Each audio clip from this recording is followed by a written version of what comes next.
get on that train! She grabbed the sleeve of a man who didn't even look at her. His bodyguard pushed her away. Get your filthy hands off him. Please, listen. Listen? You stink like garbage. Get out! Call the police! Someone yelled. Her knees buckled on the marble. $31 in her pocket. Her ailing grandmother waiting in an abandoned car, evicted weeks ago. I saw something last night on platform 3. She's crazy. Get her out. She could have stayed silent, kept her only job, kept her grandmother alive one more week. But she chose them, two strangers who didn't even glance at her once.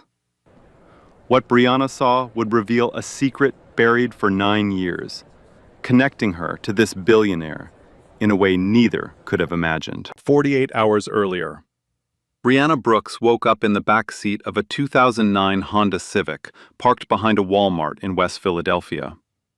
Condensation covered the windows. A wool blanket was tucked around her grandmother Pearl in the passenger seat, reclined as far as it would go. Pearl's hands were shaking. "Nana, you okay?" "Just cold, baby. I'm fine." She wasn't fine. Pearl needed insulin. She'd needed it yesterday. Brianna reached under the driver's seat and pulled out a mason jar filled with crumpled bills and loose change. She counted everything twice. $31.40. Insulin cost $82. "Keep that money for food," Pearl said. "I'll manage." "We'll figure it out, Nana. We always do." Brianna drove to the Mercy Street Free Clinic on the east side. The line wrapped around the building before the doors even opened. Mothers with strollers, old men leaning on canes, a teenager holding a bloody rag over his hand. Brianna signed Pearl in, and they waited. 3 hours in plastic chairs under fluorescent lights that buzzed like trapped flies. They were 4 names away when the nurse came out. "We're out of insulin for today. Come back Thursday." Thursday was 2 days away. Pearl's blood sugar had been spiking since Monday. Brianna didn't argue. She helped Pearl back to the car, buckled her in, started the engine. Pearl hummed a hymn, something slow and old, something from a church Brianna remembered as a child. Brianna squeezed her grandmother's hand at a red light and didn't let go until it turned green. That was Tuesday morning. By Tuesday afternoon, Brianna was at the Silver Spoon Diner on Broad Street, working the lunch rush. 8 tables, no busboy. The tips came slow, and the customers came fast. A man in a polo shirt snapped his fingers at her from across the room. Didn't use her name. Didn't say please. Just snapped, like she was a dog. "Hey, my coffee's cold." "Yes, sir, I'll get you a fresh one." She smiled through it. She smiled through all of it. 8 hours later, she counted her tips in the back hallway. $6.50. That night, she clocked in at Grand Union Station, her second job, the one that kept the car insured and Pearl's prescriptions half filled. Grand Union at 1 a.m. was a different world. Empty platforms, echoing footsteps, the smell of industrial cleaner and old metal. Brianna knew every tile in this building, every crack in the grout, every flickering light the maintenance crew never fixed. She mopped in silence, headphones in, music low. Her supervisor, Craig Lawson, found her near platform 2. Craig was the kind of man who wore his small authority like a crown. White, mid-40s, beer gut, clipboard always in hand. He'd been station security supervisor for 6 years and acted like he ran the place. "Brooks, you were 2 minutes late tonight." "I was getting my grandmother into the car. She needed help with..." "Not my problem. That's a dock. You know the policy." 2 minutes. Docked pay. Brianna said nothing. Craig leaned in closer. "You're replaceable, Brooks. Remember that." She put her headphones back in, kept mopping. Wednesday morning, Brianna drove to the county assistant's office on her lunch break. She sat in another plastic chair under more fluorescent lights, holding a folder of paperwork she'd already submitted twice. A clerk behind the counter scanned her forms without looking up. "Your grandmother's Medicaid renewal has been denied. There's an error in the documentation." "What error?" "A missing signature on page 6. You'll need to resubmit. Processing takes 6 to 8 weeks. Brianna gripped the edge of the counter. She could be in the hospital by then. She needs insulin every day. What am I supposed to do? The clerk finally looked at her. Not unkindly, but not with urgency either. "I'm sorry, ma'am. That's the process." Brianna walked outside, sat on a metal bench in the parking lot. She didn't cry. She just stared at her hands, calloused, dry, cracked from cleaning chemicals and dishwater. She'd promised her father she would take care of Pearl. She was 17 when he died. A train accident. That's what they told her. Operator error. That's what the report said. She never questioned it. She just buried him and kept going. 9 years of keeping that promise. 9 years of mason jars and free clinics and smiling through snapped fingers. She closed her hands into fists, opened them, closed them again. Then she drove back to the diner for the dinner shift. Wednesday night, 2:37 a.m. Brianna was mopping the corridor near the maintenance bay at the far end of Platform 3. The station was almost empty. Just her, the hum of overhead lights, and the faint rattle of a ventilation shaft that never worked right. She heard something. Metal on metal. Not the usual sound, not the lazy clang of a wrench left on a toolbox. This was deliberate, rhythmic. Someone was working on something they weren't supposed to be working on. Brianna stopped mopping, leaned the handle against the wall, took 3 quiet steps toward the maintenance bay entrance. She pressed herself behind a concrete pillar and looked. 2 men. Neither wore station-issued maintenance uniforms. Theirs were too new, too clean, no name patches. One was crouched under the undercarriage of the Express 615, the morning train to Washington. He held a wrench and was loosening something in the coupling mechanism. The other stood a few feet away, phone pressed to his ear, whispering. Brianna couldn't catch every word, but she caught enough.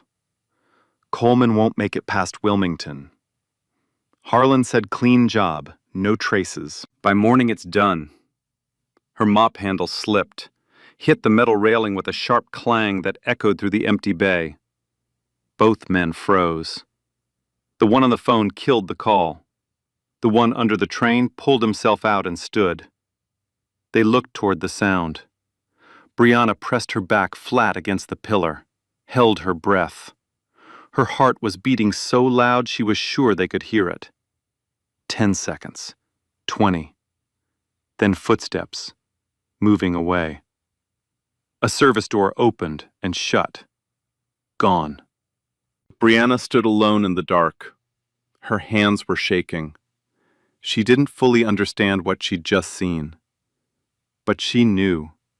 In the way you know when something is deeply, terribly wrong. Not in your head, but in your chest. She ran. The security office was at the far end of the main concourse. Craig Lawson was leaning back in his chair, scrolling his phone, feet on the desk. "Craig, I need to report something." He didn't look up. "What now, Brooks?" 2 men, in the maintenance bay. They were tampering with the Express 615, the brakes, the coupling. I saw them. Craig finally looked at her, not with concern, with the same expression he always wore when she spoke, like she was wasting his time. "You're a janitor, Brooks, not a detective. I know what I saw. You know what you think you saw. Big difference." He set his phone down and crossed his arms. "Maybe if you spent less time snooping around restricted areas and more time doing your actual job, your section wouldn't look like a dump." "Craig, I'm serious. They mentioned a name, Coleman, and someone called Harlan. They said..." "Listen." He stood up, stepped close, close enough that she could smell the coffee on his breath. I don't have time for this. And honestly, if you keep this up, I'm calling management. You'll be out of here by sunrise. No warning, no severance. Just gone.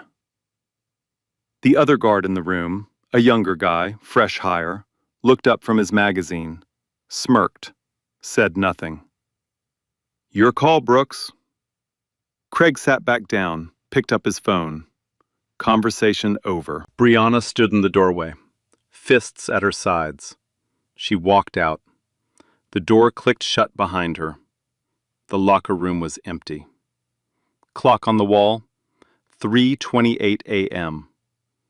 Brianna sat on the wooden bench, still in her uniform, still shaking. She thought about it, all of it. If she pushed harder, she'd lose this job. No job meant no money. No money meant no insulin for Pearl. No insulin meant Pearl in an emergency room. No insurance meant debt that would bury them both. But those two men, that wrench, the sound of metal being forced where it shouldn't be forced, and that name, Coleman. She pulled out her phone, opened her contacts, scrolled through. Nobody. No one with power. No one who could help. She sat there for a long time. Then she made a decision. She'd come back in the morning. She'd find whoever Coleman was, and she'd warn them herself. Even if nobody listened. Even if it cost her everything. Thursday morning, 5:48 a.m. Grand Union Station woke up like a machine. Lights snapped on, coffee vendors rolled out carts. Commuters poured through the brass doors with briefcases and earbuds and purpose. Brianna hadn't gone home. She'd spent the last 2 hours sitting in her car in the parking structure, watching the station entrance. Pearl was still at the Walmart lot, sleeping in the Civic. Brianna had driven back alone, wearing the same wrinkled cleaning uniform from the night before, eyes raw from no sleep. She didn't have a plan. She just had a name. Coleman. At 5:52, a black SUV pulled up to the station's VIP entrance. 2 private security guards stepped out first, then a man. Walter Coleman, 68 years old, silver hair swept back, a charcoal overcoat that probably cost more than Brianna made in 3 months. He moved through the station like he owned it, because in many ways, he did. Coleman Industries was one of the largest transportation infrastructure firms on the East Coast. Forbes had him at $4.2 billion. Beside him, holding his hand, was a boy, 10 years old, school blazer, backpack too big for his frame. Caleb Coleman, Walter's grandson, his only family since his daughter, Caleb's mother, died of cancer 2 years ago. Staff nodded as they passed. A station manager jogged over to shake Walter's hand. The world bent toward this man. Brianna watched from behind a pillar near the departures board. Platform 3, Express 6:15 to Washington. The same train, the same track. Her stomach dropped. She stepped out, started walking toward them, then walking faster, then running. "Sir!" Walter didn't hear her. The station was loud. He was talking to his security chief. "Sir, wait!" She caught up to them at the platform ramp, reached out, grabbed his sleeve. "Please, don't get on that train." Walter turned, looked down at her hand on his arm, then at her face. Wrinkled uniform, dark circles, cleaning badge still clipped to her chest. His security closed in immediately. "Ma'am, step back." "The brakes! Someone tampered with the brakes last night. I saw them. 2 men in the maintenance bay." "Ma'am, I said step back." One guard put his hand on her shoulder, pushed. Brianna stumbled, caught herself on one knee, and then Craig Lawson appeared. He'd been working the overnight overlap, saw the commotion, walked over with his clipboard and his small, satisfied smile. "I know this woman," he said to Walter's security. "She's a cleaner. Already reported her for erratic behavior last night." He looked down at Brianna. "I warned you, Brooks." Craig grabbed her by the collar of her uniform and pulled her to her feet, not gently. "You're fired. Grab your mop and get out." A crowd gathered. Phones came out. Every single one pointed at Brianna. A woman in a designer coat held up her phone, recording. "Look at this. A homeless woman harassing passengers." She laughed. The person next to her laughed too. A man in a suit yelled across the concourse, "Someone call the police!" Murmurs rippled through the crowd. These people always cause problems. Probably on something. Just get her out of here. Not one person stepped forward. Brianna was on her knees, surrounded, filmed, mocked. Her collar still twisted from where Craig had grabbed it. She looked past all of them, past the phones, past the laughter, straight at Walter Coleman. "That train is not safe. I saw them break it. Please." Silence. Just for a second. Then a small voice. Quiet. Almost lost in the noise. "Grandpa, she's crying." Caleb, standing beside his grandfather, looking at Brianna with wide, serious eyes. Walter looked down at his grandson, then back at the woman on the floor. Something shifted. Walter Coleman raised one hand, palm flat. No words. Everyone stopped. Security froze mid-step. Craig's mouth opened, then closed. Even the crowd seemed to hold its breath. That's what $4.2 billion buys you.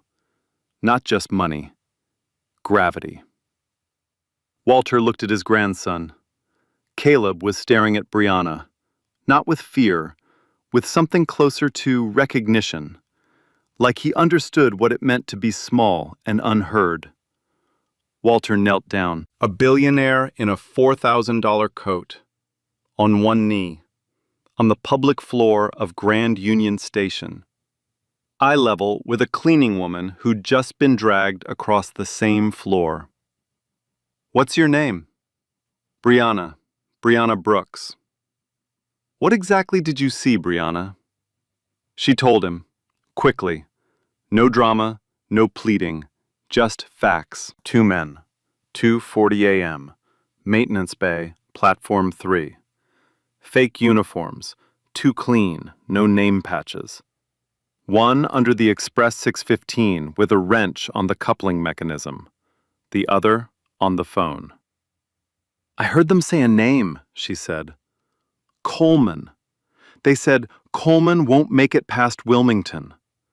And another name, Harlan. Harlan said clean job." Walter's face didn't change, but something behind his eyes did. A flicker, quick and cold, like a door locking. "Harlan," he repeated, quietly, to himself. He stood, turned to his security chief, a broad-shouldered man named Reynolds. "We're not boarding. Pull the transit authority on the line. Now." Craig stepped forward. "Sir, I already dealt with this. She's a janitor. She doesn't know what she's—" Walter turned, looked at Craig the way you look at a fly on your food. "I wasn't talking to you." Craig's mouth shut. His face went red. He stepped back and didn't speak again. Reynolds made the call. Walter's private security team fanned out across the platform. Brianna sat on the floor where she'd fallen. Nobody helped her up. Nobody offered a hand. The crowd still watched, phones still out, but quieter now, confused. 6:15 a.m. The express pulled out of the station, right on schedule. Brianna watched it go. Her chest was tight. Walter stood by the departures board. Caleb sat on a bench nearby, swinging his legs, reading a book. Unaware. 10 years old and unaware of how close he'd just come to something unthinkable. 6:22, Walter checked his watch. 6:35. Reynolds was on the phone with transit dispatch. 6:48. Brianna was still on the floor, still watching the board. 6:51. Every screen in Grand Union Station turned red. Breaking. Express 615 to Washington derails outside Wilmington. Brake system failure. Multiple cars off the tracks. Emergency services dispatched. The station went silent. For exactly 3 seconds, not a single person moved. Then chaos. People running to the screens, shouting, calling loved ones. A woman near Platform 1 collapsed into her husband's arms.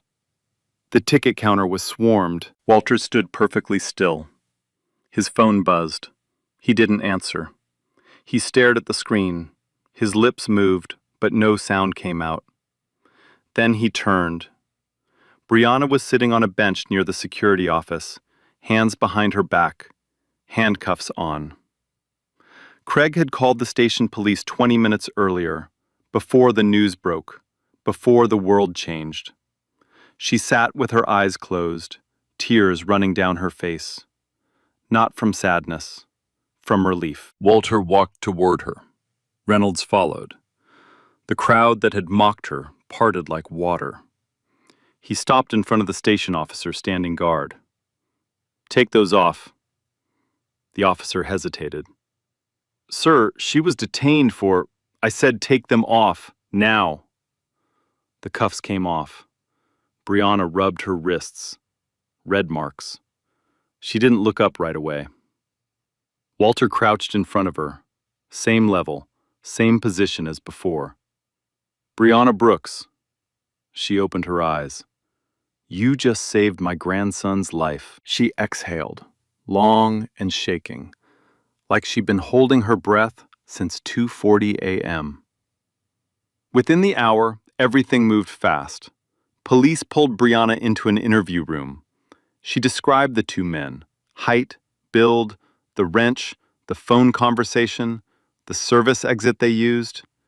She described it all with the precision of someone who'd spent 9 years learning to notice things other people ignored. Security footage was pulled. The maintenance bay camera had been wiped. Someone had gotten to it. But a backup server in the station's old IT closet still had 11 seconds of footage from a secondary angle. 2 figures. The undercarriage of the Express 615. Timestamp 2:41 a.m.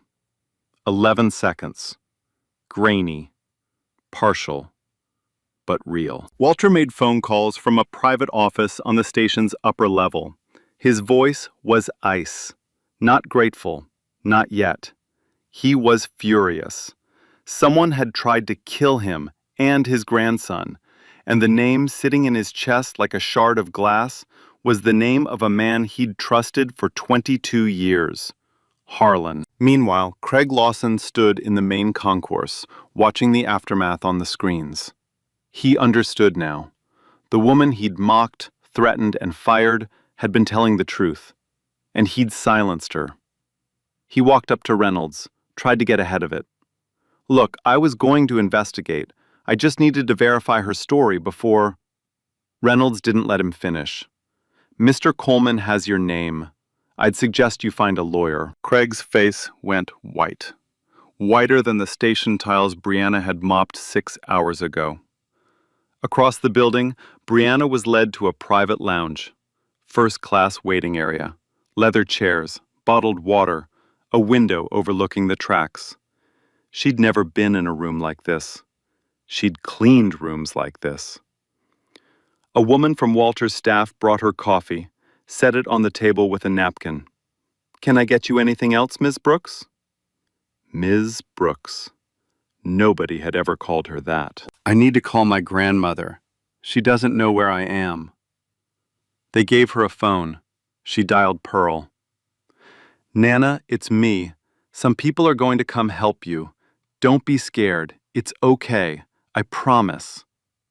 Pearl's voice, thin and worried. "Baby, what did you do?" Brianna closed her eyes, leaned her head against the leather chair.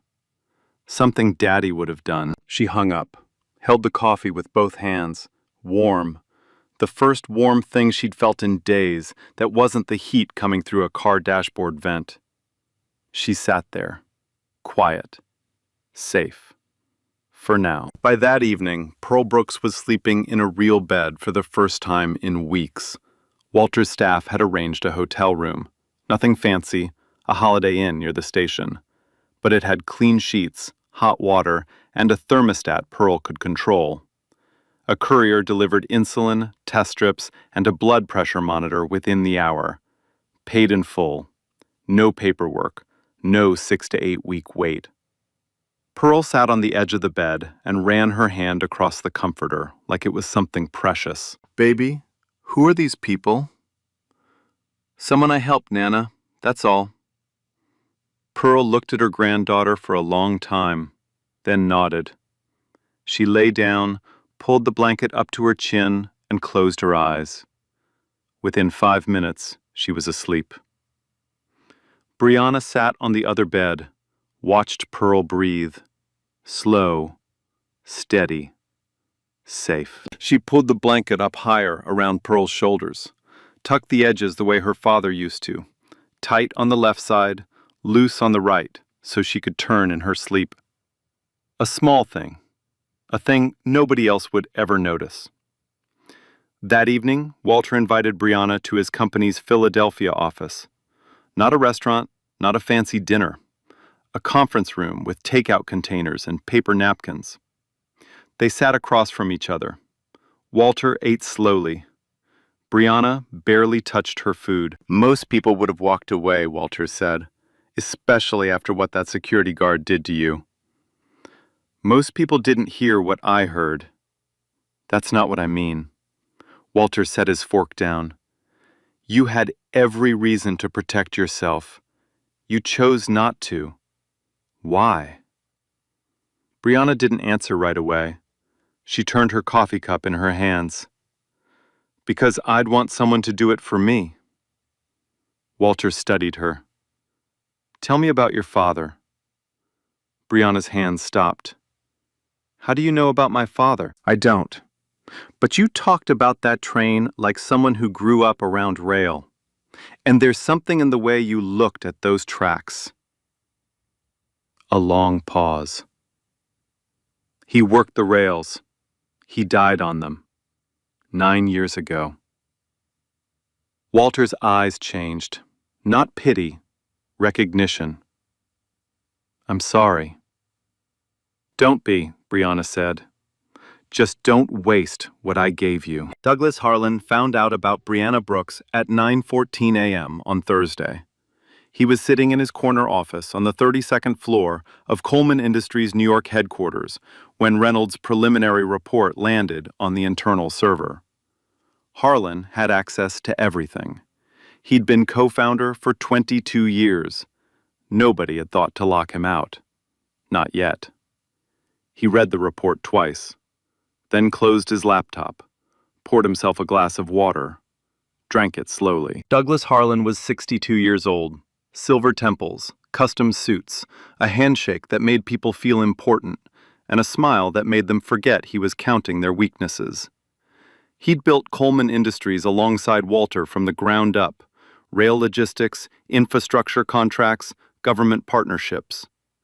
But somewhere around year 10, Douglas stopped building and started taking, skimming contracts, bribing safety inspectors, cutting corners on maintenance schedules to inflate quarterly margins. Walter never knew. Walter was the visionary. Douglas was the machine. And now a 26-year-old cleaning woman with no money and no connections was threatening to dismantle everything. Harlan didn't panic. He strategized.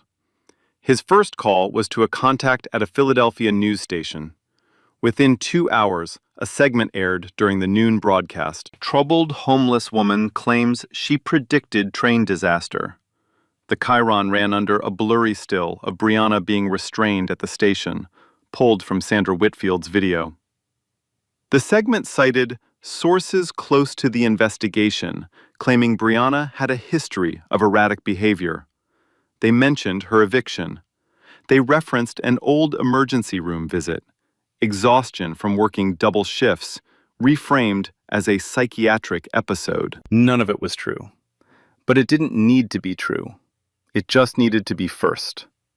By 3 p.m., the story was everywhere.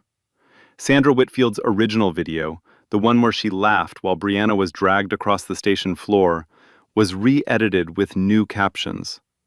Deranged woman attacks billionaire at Grand Union Station. It had 200,000 views by dinner.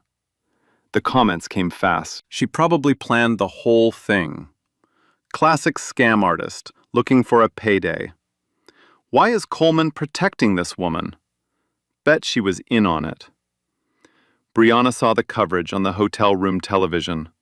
Pearl was asleep in the next bed. The volume was low, but the words were loud enough. She picked up her phone, opened the comments under the video, read them one by one. Every insult, every assumption, every stranger who'd decided she was guilty based on a 30-second clip and a headline. Her face didn't change. She'd been invisible her whole life. Now she was visible, and it was worse. She called Walter's office. The line rang 4 times and went to voicemail. She was alone again. For a moment, she thought about leaving, packing Pearl into the car and driving south, disappearing, going back to being no one. It was safer that way. Invisible people don't get destroyed on the internet. Then she looked at her phone wallpaper. A photo of her father in his railroad uniform, smiling in front of a locomotive. James Brooks, the man who told her, if you see something wrong, you say something. She put the phone down, stayed in the chair, stayed in the fight. Friday morning, Harlan's lawyers moved. A formal defamation lawsuit was filed against Brianna Brooks, alleging she fabricated the sabotage story for financial gain and public attention. The filing was 6 pages long and cited no credible evidence of tampering based on the official Transit Authority preliminary report. That report had been written by Gregory Nolan, a senior transit safety official who had received quarterly payments from a shell company controlled by Harlan for the past 12 years. But nobody knew that yet. A cease and desist letter was delivered to Brianna's hotel room by courier. She opened it at the small desk by the window, read it slowly. Words like defamatory, malicious intent, civil damages, words designed to make an ordinary person fold. She put it down, stared out the window at the train tracks below. That same morning, Craig Lawson appeared on a local news segment, seated in a studio chair, calm, rehearsed. I dealt with her that night, he told the anchor. She was agitated, irrational. I tried to handle it professionally, but she was completely out of control. I had no choice but to report her. He didn't mention that he'd grabbed her collar, didn't mention that he'd laughed, didn't mention that he'd threatened to fire her for reporting a safety concern. The anchor nodded. And you had no indication the train was compromised? None whatsoever. I followed protocol. The narrative was set. Brianna was the problem. The system had worked. Nothing to see here. By Friday afternoon, Walter's board of directors called an emergency session. The boardroom was long and polished, 12 seats, Walter at the head. 3 board members had direct financial ties to Harlan, though they'd never disclosed them.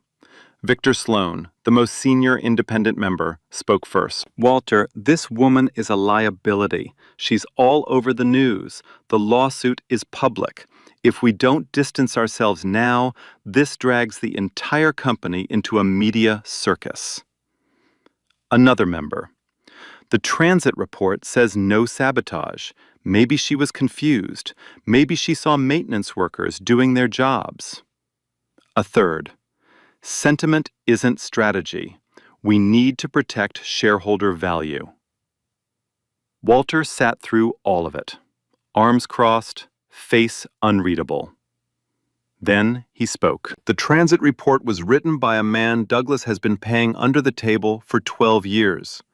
Brianna Brooks has no reason to lie. She has every reason in the world to stay silent. And she didn't. He paused.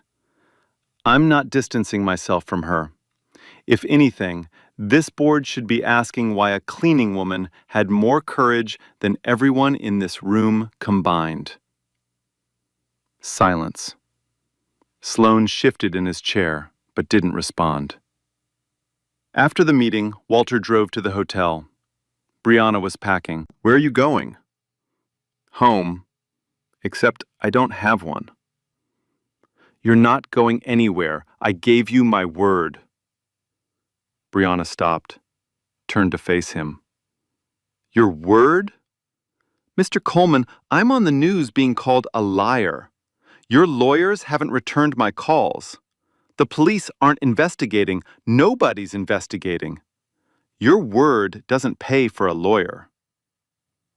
Walter looked at her. Steady. Then I'll get you one. He meant it.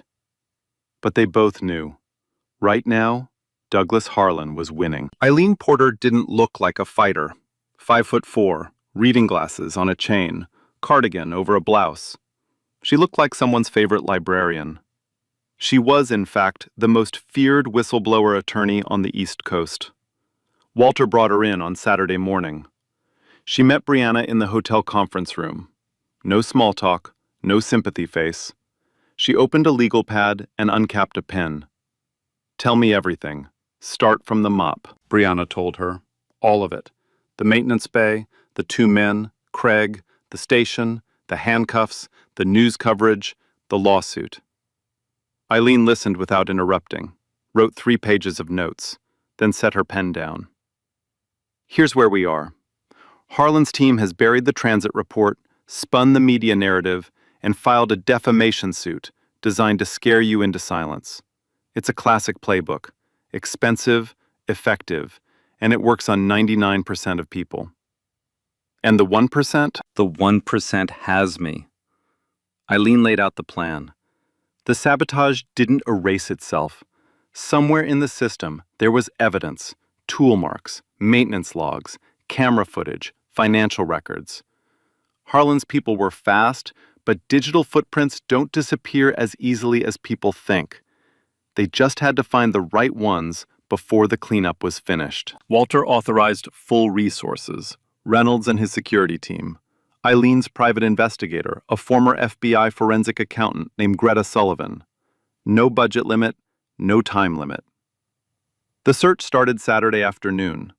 By Sunday, Greta found the first thread. Harlan's personal finances were clean. Too clean. 12 bank accounts, all spotless. But buried 3 layers deep in Coleman Industries' corporate structure was a shell company called Ridgeline Consulting. It had no employees, no office, and no clients. What it did have was a series of wire transfers. 2 large payments made 5 days before the derailment to accounts belonging to 2 men with prior convictions for industrial sabotage. The same 2 men Brianna described. Reynolds tracked the maintenance logs next. The official logs for Platform 3 showed routine inspection completed at 11 p.m. Wednesday, 5 hours before Brianna witnessed the tampering. But the station's original server backups told a different story. The log had been edited at 4:15 a.m. Thursday. Someone had gone into the system after the sabotage and rewritten the record to make everything look normal. Clumsy, rushed, and traceable. Then the camera footage. The primary security camera in the maintenance bay had been wiped. Harlan's people had gotten to it within hours. But Grand Union Station was an old building with an old IT system. A secondary backup server, tucked in a utility closet behind the HR office, still held 11 seconds of footage from an auxiliary angle. 2 figures, the undercarriage of the Express 615, a wrench catching the light. Timestamp, 2:41 a.m. 11 seconds. Grainy, Partial, but undeniable. Eileen reviewed the evidence Sunday night, spread the printouts across the conference table. Financial records on the left, maintenance logs in the center, camera stills on the right. Then she made a request that changed everything. Pull every rail incident report involving Coleman Industries infrastructure for the past 15 years. Not just this line, all of them. Greta ran the search. 63 incidents across 12 states. Most were routine, weather damage, signal failures, minor delays. But one report stopped her cold. A fatal derailment on the Northeast Corridor line, 9 years ago. One casualty, the train's engineer. Cause listed as operator error. Case closed in 6 weeks. No further investigation. No appeal from the family. The engineer's name was James Brooks. Eileen stared at the file, then checked the investigating officer's name at the bottom of the report. Gregory Nolan. The same senior transit official currently receiving quarterly payments from Ridgeline Consulting, Harlan Shell Company. The same man who'd just written the preliminary report calling the Express 615 derailment a mechanical failure. She brought the file to Walter. He read it standing by the window. Didn't sit down. Didn't speak for a full minute. James Brooks, her father. Yes. Douglas killed a man 9 years ago, covered it up, blamed the victim, and I never knew. Walter set the file on the desk, placed both hands flat on the surface, leaned forward like the weight of 22 years of misplaced trust was pressing down on his shoulders. She saved my grandson's life, and she doesn't even know that the man who tried to kill us is the same man who killed her father. He picked up the phone, dialed Brianna's room. I need to see you. Tonight. And I need you to sit down, Walter told Brianna on Sunday night. They sat in the hotel conference room, just the two of them, a single file folder on the table between them. Your father's death was not an accident. Brianna didn't move, didn't blink. The investigation was handled by a transit official named Gregory Nolan, the same man who's been taking money from Douglas Harlan for over a decade. The same man who just wrote the report calling the Express 615 derailment mechanical failure. Brianna looked at the file, didn't touch it. Your father didn't make an error. The equipment failed because someone cut the same corners Douglas has been cutting for years. And when your father died, they covered it up, blamed him, closed the case in 6 weeks. Silence. Brianna's hands were flat on the table, perfectly still. Her jaw was tight. Her eyes were dry. 9 years, she said. Quiet, almost to herself. I carried that. I told myself my daddy made a mistake and it killed him. I carried that for 9 years. I know. No, you don't. She looked at him, not with anger, with something heavier.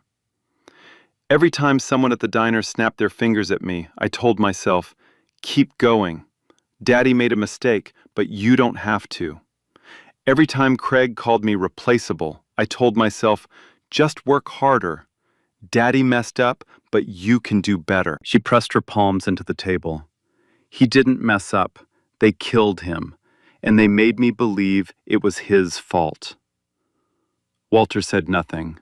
There was nothing to say. After a long moment, Brianna spoke again.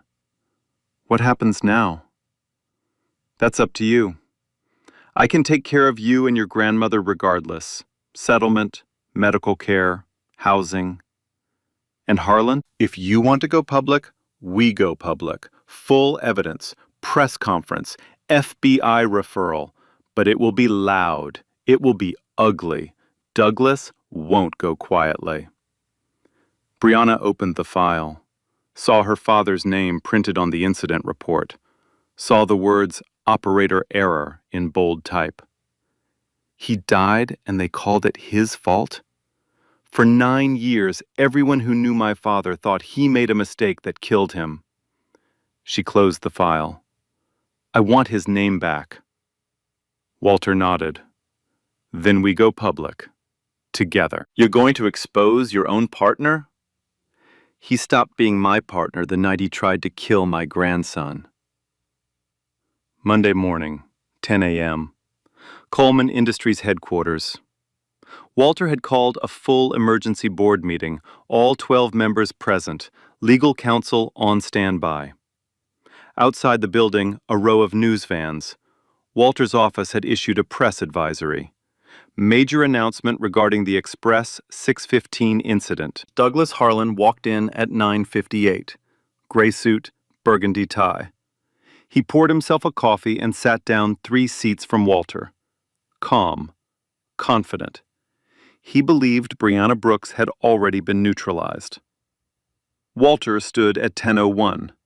He nodded to Reynolds, who dimmed the lights and activated the screen. First slide. Ridgeline Consulting. Wire transfers.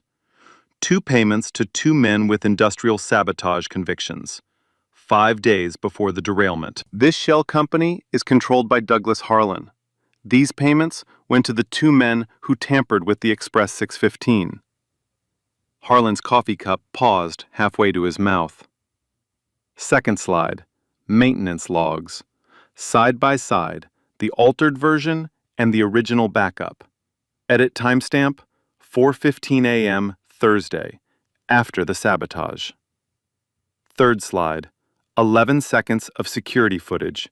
2 figures. The undercarriage. The wrench.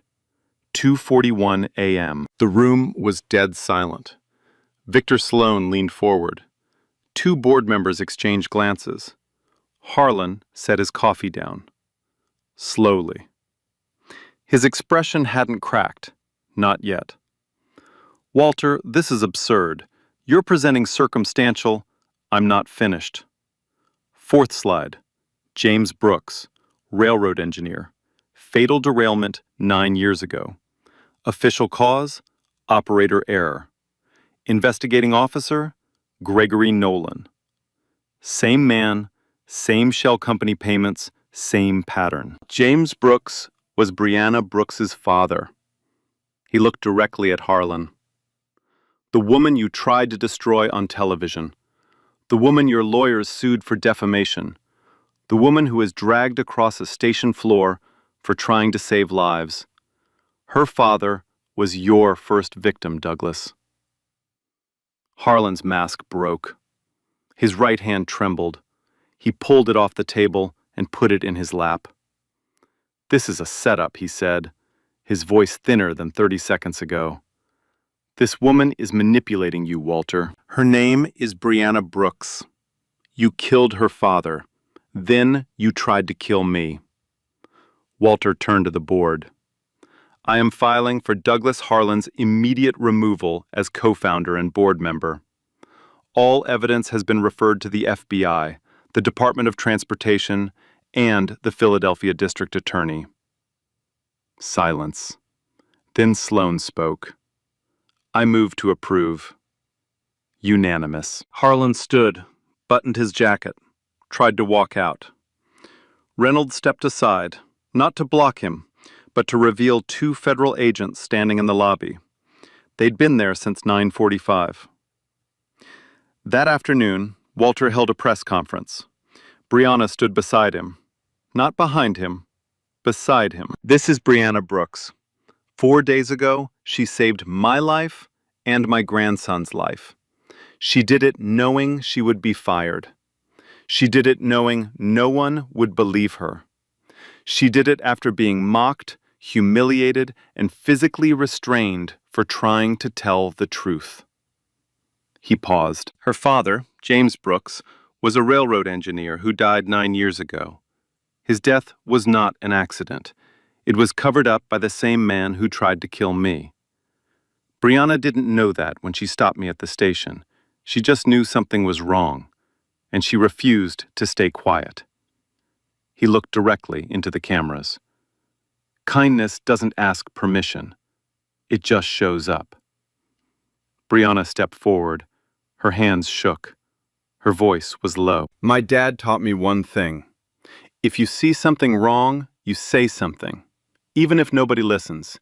Even if it costs you everything. She steadied herself. He lived that way.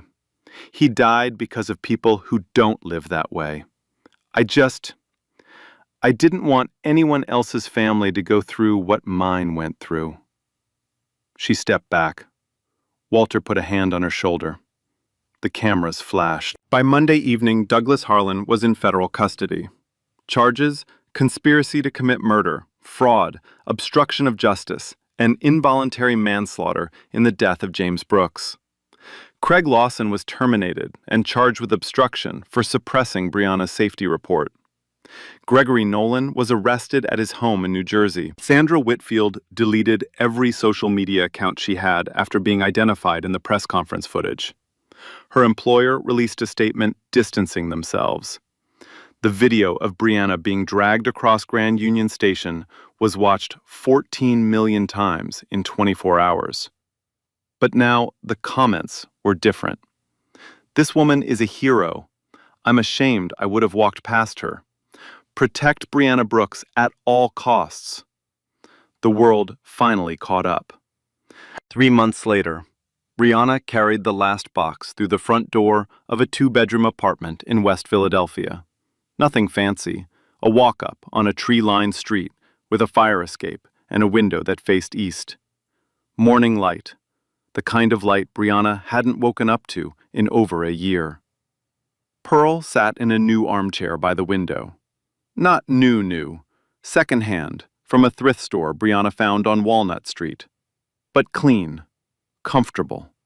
Hers. On the side table, insulin, test strips, blood pressure medication. All covered. Full insurance through a plan Walter's team had set up. Monthly checkups at a real clinic, not a free one with a 3-hour line and a nurse who ran out of supplies by noon. Pearl ran her hand along the armrest, looked around the room, smiled. Your daddy's smiling somewhere right now, baby. Brianna set the box down, pulled a framed photograph from inside. James Brooks, in his railroad uniform, standing in front of a locomotive, grinning like he'd just won something. She placed it on the mantel, stepped back, looked at it. Yeah, she said. I think he is. 2 weeks after that, Walter held the launch event for the James Brooks Rail Safety Foundation. The foundation funded 3 things: whistleblower protection programs for transit workers, independent safety audits for rail infrastructure, and scholarships for children of railroad employees. It was headquartered in Philadelphia, and its community director was Brianna Brooks. Not a token title, a real job, a desk with her name on it, a team of 4, a direct line to Walter's office. At the launch, Walter stood at the podium in front of 200 people, transit workers, journalists, city officials, Coleman Industries staff. I've built companies. I've closed deals worth billions. But the bravest thing I've ever witnessed was a 26-year-old woman with nothing to gain and everything to lose, standing in a train station at 6 in the morning, telling the truth to a man who almost didn't listen. He looked at Brianna in the front row. I almost didn't listen. I want to sit with that. Because most of us walk past. Most of us look away. She didn't. Applause. Brianna didn't cry this time. She sat tall, hands in her lap. Still. A week later, Caleb visited the foundation office. He brought a book, his favorite, about trains. My grandpa says, you're the reason I'm still here. Brianna knelt down to his level, eye to eye, the same way Walter had knelt to hers on the station floor. You know what? You're the reason your grandpa listened. You said I was crying, and he stopped. Caleb thought about that. So we saved each other? Brianna smiled. Yeah, I think we did. Douglas Harlan was sentenced to 18 years in federal prison. Conspiracy, fraud, obstruction, involuntary manslaughter in the death of James Brooks. Craig Lawson was barred from security work in Pennsylvania. Gregory Nolan pleaded guilty to 12 counts of filing false safety reports. The Commonwealth of Pennsylvania passed the James Brooks Transit Safety Act, requiring independent safety audits on all public rail infrastructure and whistleblower protections for transit employees at every level. Pearl Brooks volunteers at a community center on Tuesdays. She teaches knitting to teenagers who remind her of Brianna. She's healthy. Walter calls Brianna every Sunday. Caleb sends her book recommendations. And Brianna walks through Grand Union Station each morning on her way to work. She passes the spot where she fell to her knees. She doesn't stop. But sometimes she touches the railing, just for a second, and keeps walking. What would you have done in Brianna's place? Drop it in the comments. One thing about this story I will never forget. Doing the right thing is easy when it's free, when it costs you nothing, when everybody claps and say, "Good job." That's not courage. That's being nice when convenient. Real courage is when doing the right thing might cost you everything. The job, the safety, the last dollar, and you do it anyway. Not because it would be rewarded, not because anyone would thank you, but because you couldn't live with yourself if you didn't. Most people stay quiet. Most people look the other way. Most people protect themselves first. And I'm not joking. It's hard. It's scary. The world doesn't make it easy to speak up. But every now and then, someone decided the truth matters more than the comfort, more than the safety, more than the keeping their head down. And that one person, that one voice nobody wanted to hear, changes everything. Saves lives, exposes lies, fixes what's been broken for years. So, if you ever see something wrong, say something. Even if they laughed, even if they fire you, even if nobody will listen to you, say it anyway. Because the truth doesn't need to be popular. It doesn't need one person brave enough to say it out loud. Like, share, and subscribe. Real stories, real justice every week. And remember, courage isn't loud. It's a quiet person who refuses to stay silent when it matters most.